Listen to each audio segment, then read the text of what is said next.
Hey guys, J0, how you doing? I hope all is well in YouTube land.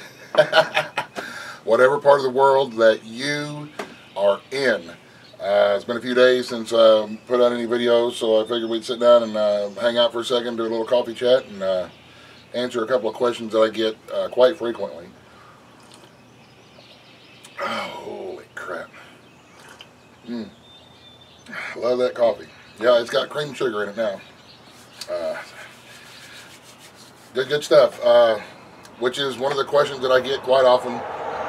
Where do I get my holy crap, that's good coffee?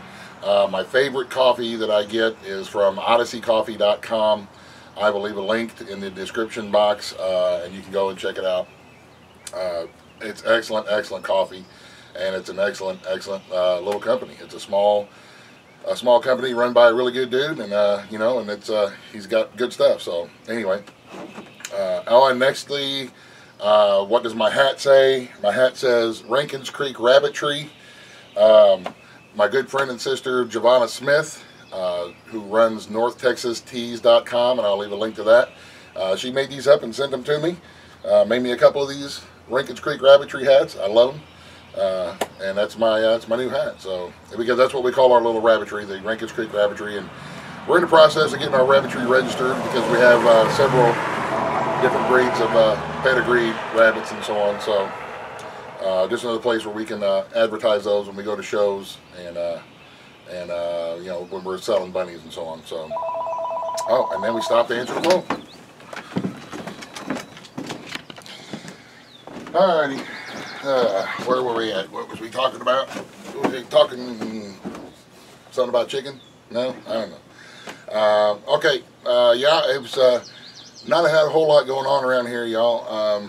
Just been doing our daily, you know, springtime stuff. We've got baby critters and baby chickens, and we're hatching out pheasants, and folks have been stopping by and buying pheasants and chickens, and it's just been, you know, we've been having a lot of rain, even though they're calling for a dry summer. Excuse me. We've been having a lot of rain so far this early spring, which is a good thing because it gives all of our plants a good start. A lot of the berries are starting to bloom. Our strawberry patch is doing well. And at some point, when it's not so, you know, muddy and nasty out, and when it's raining all the time like that too, it's hard to make a video because I don't want to have my camera. I'm not sure about the whole waterproof camera thing. I don't think I have one of them. So, you know, if we're doing stuff and it happens to start raining, then we're not gonna make a video about it because I don't want to take a chance on ruining my camera. This is the only camera that I have. So that being said, everything is green, everything is growing well, the garden is doing well, the critters are doing well, we're doing well. Just one of them things, you know, that springtime in the hills. We're in, like I said, we're in southern Ohio, and so far we've had a wet spring. No flooding issues to speak of. There's been a couple of pretty good rains that come through where some of the folks that live down in the lower bottoms of the creeks and the rivers have had a little bit of floodings, but nothing huge, nothing major that I know of anyway. At least not in my area. So, but you know, we're in the middle of storm season, so we're making sure that, you know, we change the oil in the generator. We're making sure that the generator functions well and our solar panels are cleaned and all of our connections on our batteries and our panels are good. So that if we lose our power, we can still continue some sort of normalcy in our life. About the only thing that really changes for us when the power does go out is we don't have internet. So, but that's neither here nor there. Man, there's a lot of traffic today. Hey, Mike. I wonder if there's something going on in town that I don't know about. Everybody's heading to town today for some reason. Maybe there's something going on. Maybe it's free day at Walmart. I don't know. I'm missing out on it or something. Oh man, anyway. Okay, a couple of questions that I get quite a bit. Our goats, we have two goats. They're both, they're not minis, they're pygmies. They're like, they're not a full-size goat, but they're not a mini goat. Our goats are, first and foremost, pets and lawnmowers, brush cleaners for lack of a better term. The reason that I still have them is because I'm starting to get materials together and I almost have enough fence and fence posts where I can fence in a good big section now of the remainder of the hillside out back there, And once I do that, then I'm going to turn the critters loose into the new section and let them start eating and clearing and you know, being fat and happy in the hills like everybody else. So that's the reason why we still have them, and we have everybody in this barnyard. I'm really anxious to get everybody out of this barnyard because there's not a lot left in there, and it's really muddy and mucky when it rains, and nobody likes that except for Pork Chop, who absolutely just loves it. But she'll be happy up there, and that's another reason that I haven't ringed her nose yet. We put a strand of electric fence around the bottom. Thank you very much for the suggestions. You, the viewers, gave me that idea. That way she doesn't root at the fence. I don't mind her rooting up the dirt, and as a matter of fact, whenever I turn her loose on the hill, I want her to root. I want her to be natural and do what pigs do, and root and dig and you know, find stuff here and there. I want to keep things as natural as I can. But in order to do that, I'm going to have to run a little bit of an electric fence in order to keep her from, you know, lifting up the bottom of the fence and everybody else getting out. So that stopped that problem, and that was a good thing.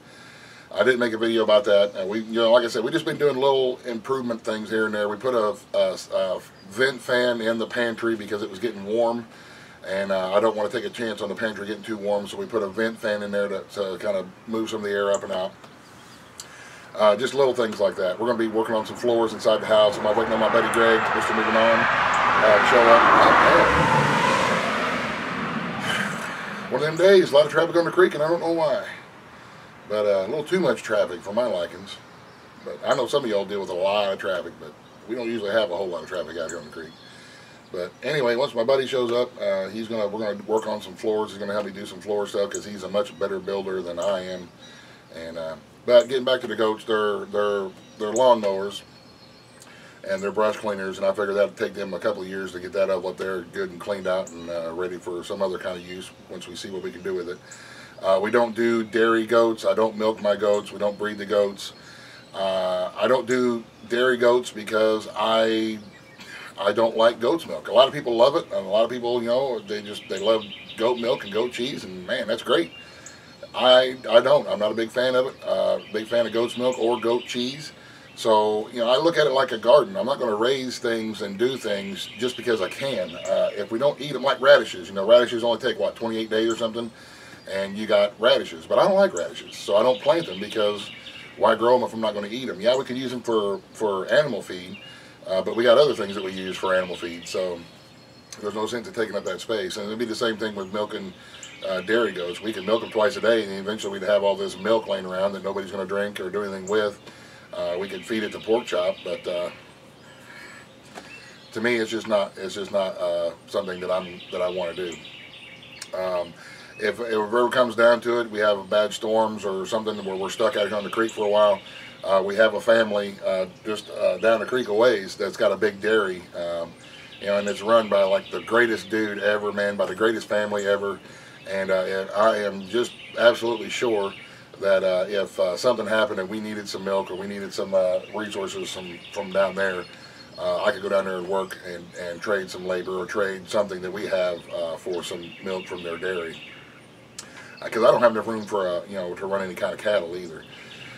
We've got just under 5 acres, but a lot of it's really steep hill, and dairy cows typically don't get along very well, and I just don't want to take a chance on, you know, having an injured cow out there.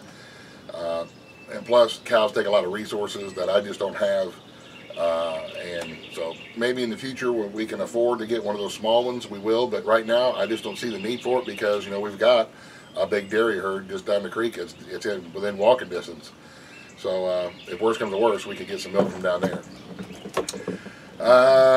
We're pretty, you know, that's the one thing about, you know, I'm so blessed to live on this little creek community because we could be pretty much self-sufficient out here with the exception of, you know, like salt and coffee and some of the other necessities of life. Yes, for me, coffee is a necessity. But, you know, we've got plenty of critters.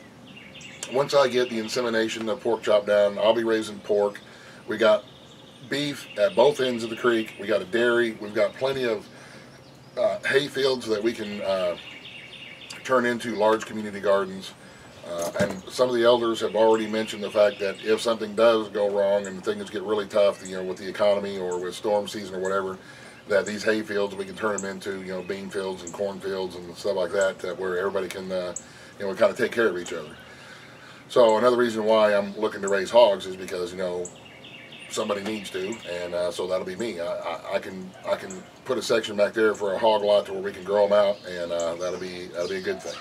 And if that situation ever arises to where we and the folks up and down the creek are really depending on that pork meat, then yeah, we'll have a boar and we'll have a couple more sows and we'll run the whole thing. Right now, it's not a necessity. We're just doing it as a learning experiment and try to get our routine down and to see what all it takes to you know, to do the whole process. So, but I'm not going to breed right now. I don't want her. If we're going to have a really hot, dry summer, I don't want pork chop pregnant during that. So we'll wait again and try it in the fall, and we'll see. And we'll see if I can get it right, because I know it's me. It's not pork chop. It's me. I'm just a day or so off on my timing. But you know, it's a learning process, and we'll get it figured out, and we'll move it along. So anyway, I just wanted to touch base with everybody and connect and say hello, and I hope that everybody's doing well, and I hope all is well so far in the spring, or I guess fall, depending on where you are in the world. And I hope everybody's having a good day. We are having a good day, and life is good. Love our life, man. So you guys take care. Thanks for watching. Have a great day. God bless. Yeah. Buzz, buzz, the end.